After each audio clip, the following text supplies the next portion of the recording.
Welcome! One day, you stop and look at your routine with honesty, and you understand something important about your English. The real problem is not that your day has too little time. The real problem is that your time has no clear direction, so English always stays at the end of the list. You study when you are tired, when your mind is full, or when you have only a few weak minutes left. Then you feel frustrated because the progress is slow, and you start thinking that maybe you are the problem. But the truth is simpler. Your English does not need more excuses, it needs one clear hour. When you understand that, a new idea enters your mind and stays there. You realize that 1 hour used well every day can change much more than many random hours without focus. 1 hour is not magic, and it is not a shortcut, but it is enough to listen, repeat, read, and speak if you use it with purpose. For the first time, you stop dreaming about someday and begin thinking about today. That change feels small, but it is powerful, because direction gives strength to time. Without direction, even many hours can disappear without real growth. So you make a simple rule for yourself, and that rule becomes the beginning of your change. You decide that every day you will give 1 full hour to English, and during that hour you will not negotiate with your excuses. It does not matter if you feel very ready or not, the hour still belongs to your learning. You stop waiting for the perfect mood, the perfect energy, or the perfect plan. Instead, you choose consistency, because consistency can build what motivation alone cannot protect. This is the moment when your English begins to receive something real from you, commitment. At first, that 1 hour feels larger than it really is, because your mind is still used to delay and distraction. You may sit down and feel the old habits pulling your attention in other directions. A phone notification looks tempting, a small tired feeling becomes an excuse, and even simple practice can seem difficult when discipline is still weak. But if you stay inside that hour and keep your focus on the work in front of you, something starts to change.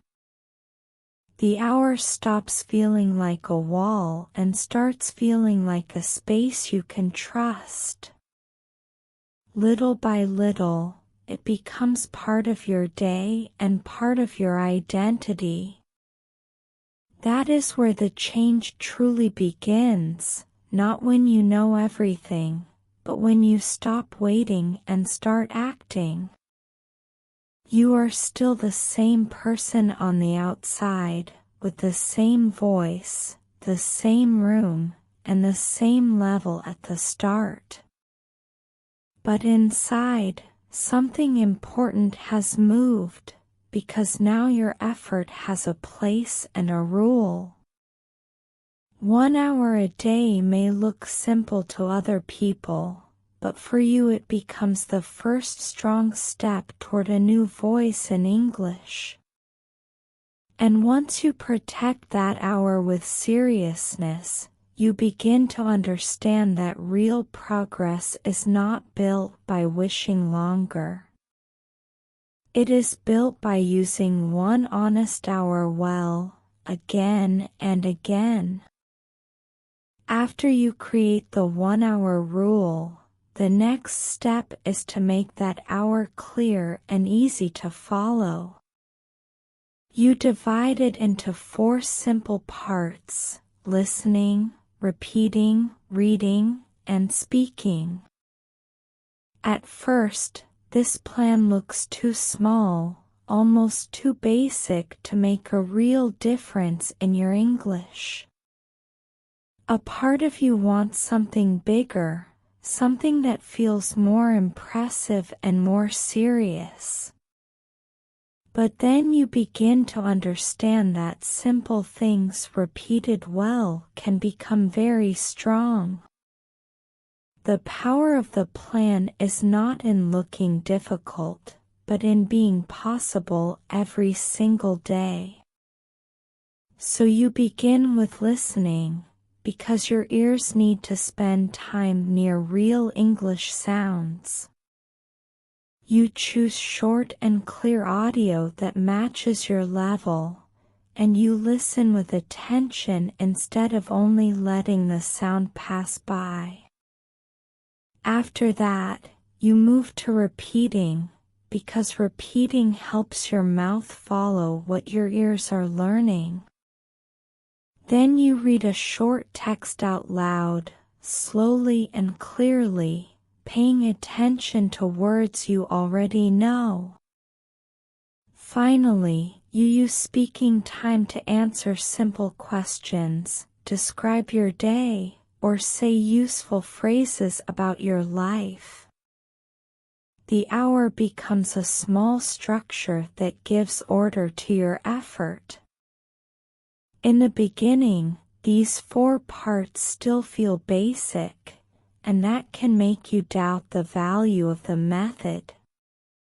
You may think that real improvement should feel faster, harder, or more advanced from the start. Some days, when the hour ends, you look back and ask yourself if such simple practice can truly change your speaking. That feeling becomes the light climax of this stage, because you almost decide that 1 hour is not enough. You start to think that maybe you need long study days, harder material, or something more dramatic. For a moment, quitting the plan feels easier than trusting something so simple. But then you notice something that changes your mind in a quiet and honest way. A phrase you heard yesterday is easier to understand today, and a word you repeated many times now comes out more clearly. You realize that even if the progress feels small, it is real and connected to your daily effort. The hour is working because it returns again and again, not because it tries to do everything in one day. You begin to see that consistency teaches the language to stay with you. A huge study session once in a while may feel impressive, but daily repetition builds something stronger inside you. That is when you understand the true lesson of the 1-hour plan. 1 hour is enough when it is honest, focused, and repeated with patience. It does not need to be perfect, and it does not need to feel exciting every day to have value. By dividing the hour into listening, repeating, reading, and speaking, you are giving English 4 doors into your mind and your voice. Little by little, those 4 simple parts begin to work together and change the way you understand, pronounce, and use the language. And once you see that, you stop looking for a more dramatic plan, because now you know that steady, simple work can carry you much farther than one big day of effort. After some days, you notice that the biggest problem is no longer English itself. The real fight is now against your excuses, because excuses know how to speak in a very convincing way. They tell you that you are tired, that today was too long, and that one missed hour will not matter. They say you can study tomorrow with more energy and better focus. At first, those words sound reasonable, and that is why they are dangerous. They do not arrive like enemies. They arrive like comfort. Some afternoons, your body feels heavy, your mind feels full, and your motivation becomes very small. You sit down, look at your notebook or your audio, and suddenly everything feels more difficult than it did before. The phrases look simple, but your will feels weak, and you want to delay the practice for just one more hour. Then that hour wants to become the next day, and the next day wants to become the next week. This is when you understand that the hardest part of the journey is often not grammar, vocabulary, or pronunciation. It is the moment when you must choose between your plan and your comfort. One day becomes the light climax of this stage, because you are truly close to giving in. You are tired, your room feels too warm, and your mind says, skip today and come back tomorrow. For a few minutes, you almost believe that voice and start to move away from your study space. But then you remember something important. The hour does not need you to feel perfect, excited, or strong. It only needs you to show up and begin. So you sit down, open your materials, and decide that even a simple session is better than another excuse that steals your progress. When you start, the first minutes feel slow, but then your attention begins to return little by little. You listen to a short audio, repeat a few lines, read a small paragraph, and say some useful sentences out loud. Nothing dramatic happens, but something very important becomes clear inside you. Discipline is doing what motivation could not do that day. It is carrying you through the moment when your feelings were not ready to help. That realization changes the way you see progress, because now you know that strong habits are built on ordinary hard days, not only on easy and happy ones. From then on, you begin to understand a deeper truth about learning and about yourself. Willpower can help you begin, but discipline is what keeps the door open when willpower is tired. Every time you use your 1 hour even with low energy, you prove that your goal is stronger than your excuse. That proof is powerful, because it changes the way you trust yourself. You no longer wait for the perfect mood to continue. Instead, you continue, and that continuation becomes the real lesson. This is the point where your English keeps growing, but something else grows too, your ability to stay faithful to your own decision. After many days of using your 1 hour with care, you begin to notice that something inside you is changing in a real way. At first, the practice only felt like effort, repetition, and small daily work that asked for patience. But now the same repetition starts to give something back to you. Your pronunciation becomes clearer because your mouth has repeated the same useful sounds many times. Your listening becomes stronger because your ears now know some patterns and common phrases. And your confidence grows slowly because you can finally feel the language moving with less resistance inside you. One of the first signs of change appears in a simple moment when you are not even trying too hard. You hear a short sentence in English, and instead of stopping to translate every word, your mind catches the meaning faster than before. Another day, a useful phrase appears in your head more quickly while you are doing something ordinary. It may be something simple like, "I need water," or "I am ready now," but it surprises you because it comes with less effort.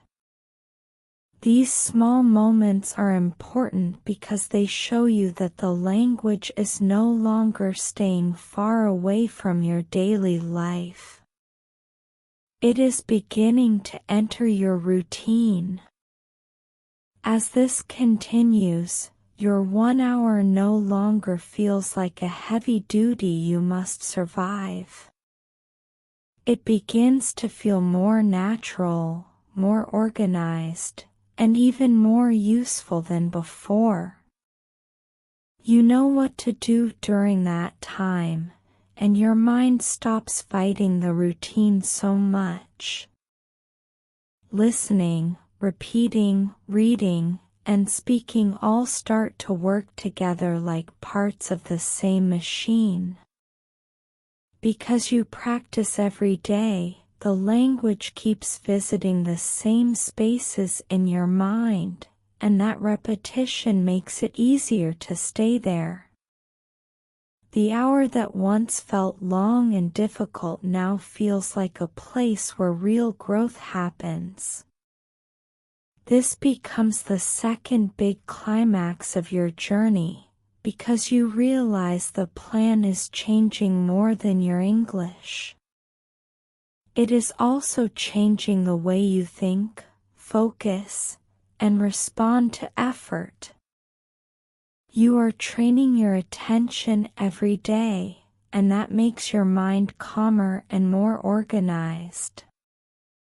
You are training your patience, and that helps you stay with things even when the results are not immediate. You are also training trust, because every repeated hour is proof that small effort can build something strong. English is improving, but your mind is becoming stronger too, and that changes the meaning of the whole process.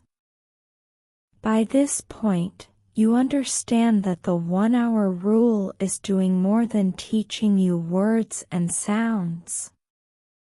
It is shaping your routine, your discipline, and the way you relate to progress itself. You can feel phrases appear faster, your pronunciation sounds more natural, and your fear is not as strong as it was before. The practice no longer feels like a burden you carry on your back. It feels like a tool you know how to use. And that is when you truly understand that one daily hour, repeated with honesty, is not only changing your English. It is changing you. At the end of this journey, you begin to understand something very important about fluency. It did not come from one magical day, one perfect lesson, or one moment when everything suddenly became easy. It came from many simple hours that looked small when you lived them, but strong when you look back at them now. Those hours were not always exciting, and they were not always easy. But they were real, and they returned again and again with focus, patience, and courage. When you think about your progress, you can see that 1 hour a day was enough to build something meaningful. It was enough to listen with more attention, repeat with more care, read with more confidence, and speak with less fear. Day after day, those small actions worked together and created a new rhythm inside you. Your pronunciation improved because you repeated real sounds many times. Your listening grew stronger because you stayed close to the language every day. And your confidence changed because your voice stopped feeling like a stranger to you. This is the final climax of the story, because now you see the truth with clear eyes. You are not fluent because of luck, talent, or one special mood that stayed forever. You are stronger in English because you kept your promise when the days were easy and when they were hard. You used your hour even when you felt tired, distracted, or unsure. That is why the result feels real now. It was built, not imagined, and that makes it much more powerful. At some point, you also realize that the biggest change did not begin in your mouth. It began the moment you respected the commitment you made to yourself. Before that, English was always waiting for a better time, a better mood, or a better version of you. But when you protected that 1 hour each day, you told yourself that your goal mattered. That decision changed the way you used your time, but it also changed the way you saw yourself. You became someone who could continue, even without perfection. So when you speak now, even if your English is still growing, you know that your voice stands on something strong. It stands on many honest hours, repeated with effort and care, not on empty wishes. 1 hour a day was enough to begin building a new voice, a new habit, and a new kind of confidence. That is the lesson you carry from this journey. Fluency was not waiting somewhere far away from you. It was being built every day, little by little, in the hour you chose to protect.